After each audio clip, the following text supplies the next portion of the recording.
नमस्कार दोस्तों। तो आज की स्टोरी उन बहुओं को समर्पित है जो जॉब और घर के काम एक साथ मैनेज करती हैं। माफ़ी चाहूँगी यदि किसी सासू माँ को कुछ गलत लगे। इस स्टोरी का टाइटल मैं कामकाजी बहू देना चाहूँगी।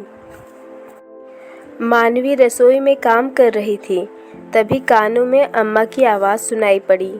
अम्मा बोल रही थी, अरे मनोज, तेरी तो किस्मत ही खराब है। हम क्या करें? लोगों की पत्नियां तो अपने पति को इतना परेशान देखकर खुद ही अपने पैरों पर खड़ी हो जाती हैं, और एक तेरी बीवी है जिसको यह दिखता तक नहीं कि तू कितना परेशान है। अम्मा, ये अचानक क्या हो गया तुम्हें? अभी तक तो तुम शांति से बैठी हुई थी। मनोज ने पूछा। अरे, तुझे परेशान देखकर मेरा जी भर आता है बेटा।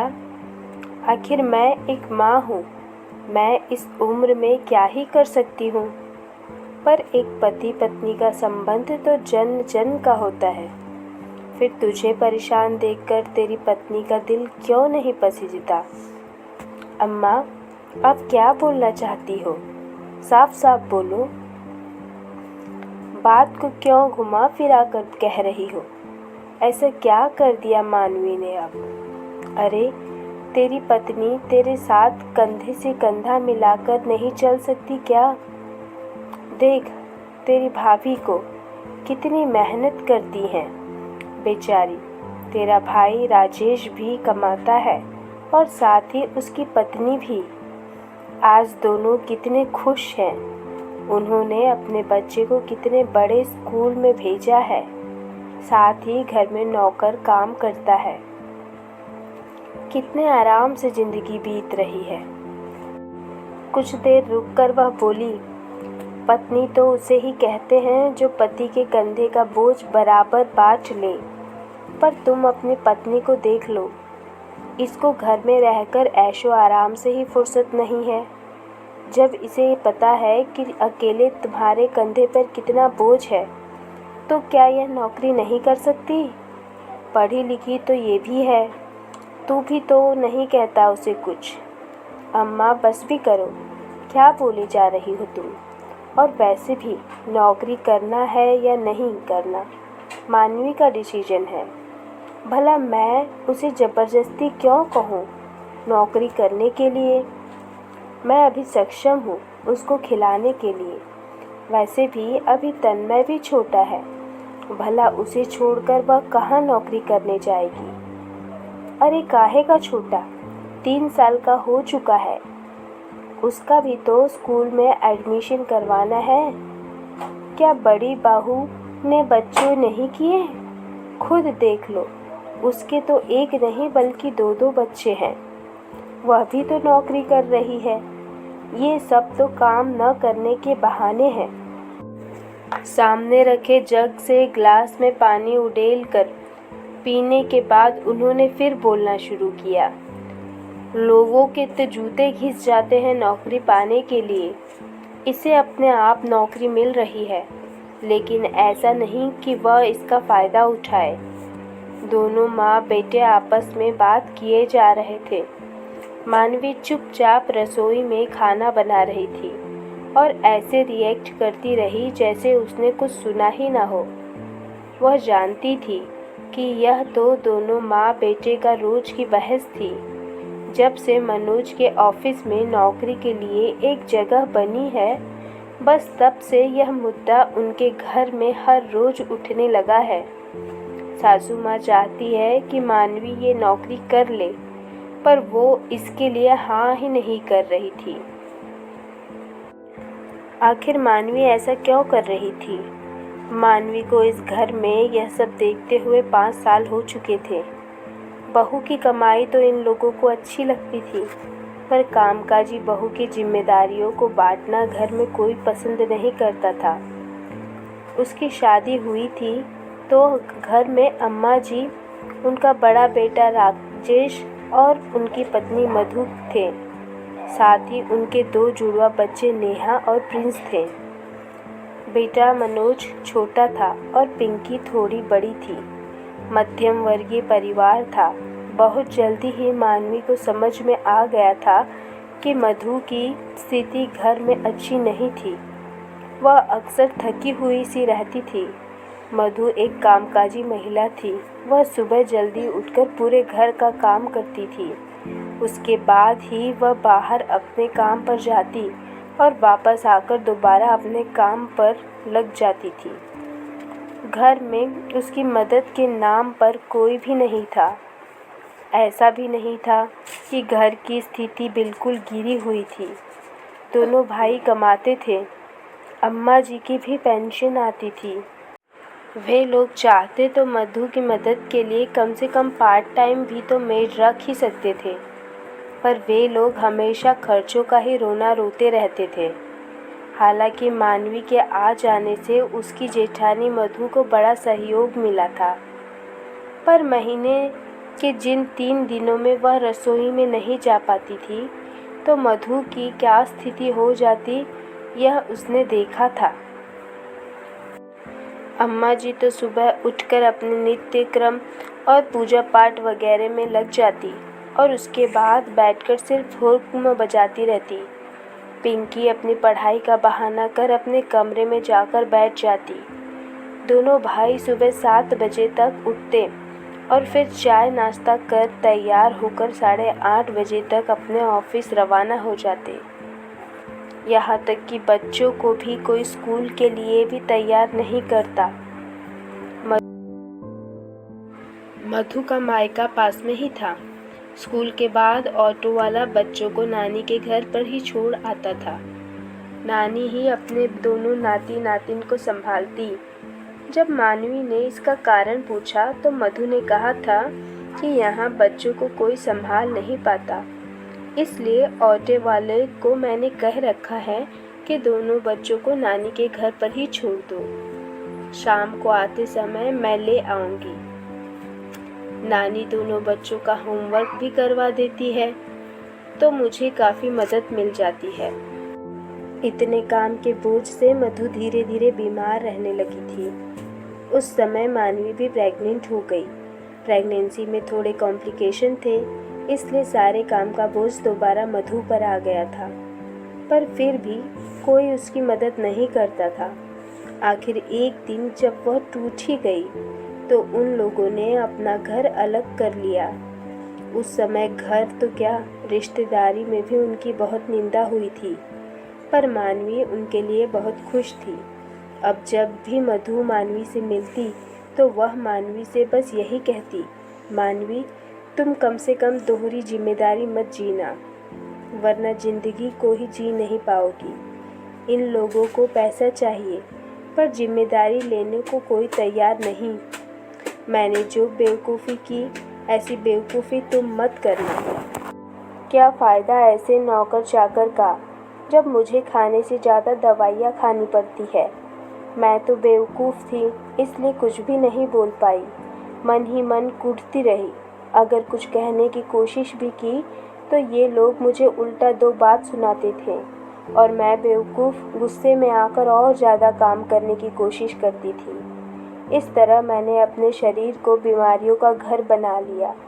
पर तुम कम से कम अपने लिए स्टैंड जरूर लेना। मानवी को चुपचाप अपना काम करता देखकर अम्मा जी ऊंची आवाज़ में बोली, छोटी बहू तू क्या कान में रुई डालकर बैठी है? क्या तुझे मेरी बात सुनाई नहीं दे रही? अरे तेरा पति इतना परेशान रहता है, कोल्हू के बैल की तरह बस काम करता रहता है ताकि हम सब की ज़रूरतें पूरी हो सके, पर तू है कि इसका साथ ही नहीं देती। क्या फ़ायदा तेरे इतने पढ़े लिखे होने का? अम्मा जी भला मुझे नौकरी की क्या ज़रूरत है? मेरा पति ठीक ठाक तो कमा लेता है, घर खर्च करने के बाद कुछ सेविंग भी हो जाती है, फिर भला मुझे कमाने की क्या ज़रूरत है? सब कुछ तो ठीक है। मानवी ने प्रतिवाद किया, कैसी औरत है तू? क्या तू नहीं चाहती कि तेरा बच्चा भी मधु के बच्चों की तरह बड़े स्कूल में पढ़े? घर की सारी सुविधाएं सुख तुम्हारे घर हो। तुम 2 लोग मिलकर कमाओगे तो कितना पैसा आएगा घर में? घर में नौकर चाकर काम करेंगे, घर में पड़े पड़े क्या रोटी तोड़ती रहती है। अम्मा जी तुनकते हुए बोली। अम्मा की बातें सुनकर मानवी बोली, अरे अम्मा जी, जरा समझो तो सही, मेरा बेटा बड़े स्कूल में ना जाकर छोटे स्कूल में ही जाएगा, लेकिन सिलेबस तो वही पढ़ेगा ना, ज्ञान तो उसका भी अपनी कक्षा के अनुसार ही होगा। आप घर में सुख सुविधा की बात कर रही हो तो एसी ना सही, कूलर ही सही। मुझे तो कूलर की हवा में मस्त नींद आती है। 56 इंच का एलईडी ना सही, 42 इंच का एलईडी ही सही। वैसे भी मुझे तो टीवी देखने का इतना खास शौक नहीं। फुली ऑटोमेटिक वॉशिंग मशीन ना ही सही, सेमी ऑटोमेटिक तो है ही ना। उसके साथ साथ मेरे हाथ भी चलते रहते हैं और मेरी एक्सरसाइज भी हो जाती है। और घर में नौकर चाकर की ज़रूरत क्या है, मैं सारे काम खुद से कर ही लेती हूँ। मेरे घर का काम मुझसे बेहतर तो नौकर चाकर नहीं कर सकते ना। अरे ये सब तो आलसी औरतों के बहाने होते हैं जो घर में पड़े पड़े ऐशो आराम की ज़िंदगी जीने की आदी हो जाती हैं। तुम जैसी औरतें कभी आगे नहीं बढ़ सकती। तुम जैसी औरतें हमेशा यह सोचती हैं कि पति कमाए और औरतें उनकी कमाई पर घर चलाएं। तुम जैसी औरतें पति को पैसा कमाने की मशीन समझती हैं, पर खुद कभी गृहस्थी को चलाने के लिए कोई योगदान नहीं देगी। अरे और भी तो औरतें नौकरी करती हैं, तू क्या अनोखी है? अम्मा जी ने चिढ़ते हुए जानबूझकर ऐसे बोला। शायद वह सोच रही थी कि मानवी चिढ़ कर ही सही गुस्से में घर से बाहर निकल कर नौकरी तो जाएगी, जैसे बड़ी बहू मधु ने किया था। पर मानवी भी जानती थी कि वह ये सब जानबूझकर बोल रही है, इसलिए वह बोली, अम्मा जी, जिनकी मजबूरी है उनका तो मैं क्या ही कह सकती हूँ, पर मुझे अपने घर में ऐसी कोई मजबूरी नहीं दिखाई देती है। दोहरी जिम्मेदारियाँ मैं क्यों उठाऊँ? कुछ देर रुककर वह बोली, आप भी बताइए, आखिर मैं क्यों नौकरी करूं? क्या मुझे मधु दीदी जी की स्थिति का नहीं पता? जब वह अपने बच्चों को अपने मायके छोड़कर नौकरी करने जाती थी, तो क्या आप में से किसी ने भी उससे कहा कि बच्चों को घर पर ही छोड़ कर जाया करो, हम जिम्मेदारी संभाल लेंगे। सुबह 4 बजे उठकर वह घर का सारा काम करके जाती थी और वापस आकर दोबारा घर के काम में लग जाती थी। लेकिन आप लोगों से इतना भी नहीं हुआ कि उनकी थोड़ी सी मदद कर दो। वह आज भी कमा रही हैं। अब जरूर काम के लिए नौकर चाकर रखे हैं, लेकिन आज उनका शरीर बीमारियों का घर हो चुका है और उसके पीछे सबसे अधिक जिम्मेदार आप लोग हो। पानी का एक घूंट पीकर वह बोली, आज आपसे अंतिम बार कह रही हूँ, ठीक से सुन लीजिए। अम्मा जी, मुझे जानबूझकर कोल्हू का बैल बनने की कोई शौक नहीं है। बाहर जाकर कमा करके भी लाओ और फिर घर के सारे काम भी करो। दोहरी जिम्मेदारियां में पिसने का मुझे शौक नहीं है। घर चलाने में योगदान का मतलब आप लोग जानते ही नहीं। पति कमाता है तो वह घर के काम में हाथ तक नहीं लगाना पसंद करता, जबकि पत्नी भी कमा रही हो तो फिर वह अकेले घर का काम क्यों करे? कमाई सबको चाहिए, पर जिम्मेदारी बांटने को कोई तैयार नहीं। बहू ना हुई वह मशीन हो गई, 24 घंटे घर व बाहर में पिराती रहे। अगर आप लोगों ने मधु दीदी की पीड़ा समझा होता, उनका सहयोग किया होता, तो मैं खुद ही नौकरी ढूंढ लेती। कभी कभी मुझे भी बहुत ख़राब लगता है कि इतना पढ़ लिख कर मैं घर में बैठकर बेकार हूँ, पर अभी मुझसे यह सब नहीं होगा। मैं अपने बच्चे को किसी और के भरोसे नहीं छोड़ सकती। मुझे अपने भविष्य से अधिक अपने बेटे की भविष्य की चिंता है। एक बार तन्मय बड़ा हो जाए, मैं भी कुछ न कुछ शुरू कर दूंगी। कुछ देर रुककर उसने फिर बोलना शुरू किया, नौकरी नहीं मिली तो घर पर ही प्ले स्कूल खोल लूँगी। इतना बड़ा मकान किस दिन काम आएगा। स्कूल नहीं चला तो ब्यूटी पार्लर खोल लूँगी। आपको पता ही है मैंने ब्यूटिशियन का कोर्स भी कर रखा है। जो भी करना होगा मैं तन्मय के थोड़ा बड़ा हो जाने के बाद ही करूँगी। अभी आप चाहे कुछ भी कर लो, मैं न तो बाहर जाकर कोई काम करूँगी न घर में ही कुछ शुरू करूँगी। इसलिए आज के बाद मैं इस विषय पर आपसे कुछ नहीं सुनना चाहती।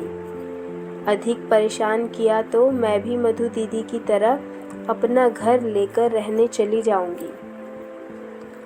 फिर आप दिन भर माला जपते रहना, नौकरों पर हुक्म चलाते रहना। ऐसा कहकर मानवी अंदर रसोई में चली गई। अम्मा को मानवी से ऐसे जवाब की उम्मीद नहीं थी। मनोज भी मानवी का तेवर देखकर थोड़ा हैरान जरूर था, पर उसे अंदर ही इस बात की बेहद खुशी थी कि मानवी कितना समझदार है। उसे अपने बच्चे व इस घर की कितनी चिंता है। वह अपनी माँ को कभी भी ऐसे दो टूके कहने का साहस नहीं कर पाता। कैसे करता, बेटा जो ठहरा। अगर करता तो दुनिया कहने लगती कि बाप के मरने के बाद बेटा माँ से ऐसे बात करता है। 4 पैसे कमाने क्या लगा, माँ को ही आंखें दिखाता है। वह सोच रहा था कि मानवी ने जो किया वह सही ही किया। जब कोई सीधे सीधे बात न समझने को तैयार हो तो कभी कभी ऐसा करना मजबूरी हो जाती है। बेटा होने के कारण वह मजबूर था। मजबूर मानवी भी थी, पर उसका क्या, वह तो बहू थी और बहुएं तो वैसे ही बदनाम होती हैं। बहू कितना भी कुछ करके दे, कोई उसका नाम नहीं लेता तो थोड़ी सी बदनामी और ही सही। माँ अपने कमरे में जाकर मुंह फुलाकर बैठ गई, पर मनोज किचन में चला गया और उसने मानवी को गले लगाकर जोर से भींच लिया। आज उसे रोज़ रोज़ की चिक चिक से मुक्ति जो मिल गई थी। फ्रेंड्स, अगर स्टोरी पसंद आई हो तो वीडियो को लाइक करें और आप चैनल पर नए हो तो प्लीज़ इसे सब्सक्राइब करिए और स्टोरी को ज़्यादा से ज़्यादा शेयर करिए। स्टोरी यहाँ तक सुनने के लिए आपका बहुत बहुत धन्यवाद। फिर मिलते हैं एक दिलचस्प स्टोरी के साथ। तब तक के लिए बाय बाय, टेक केयर।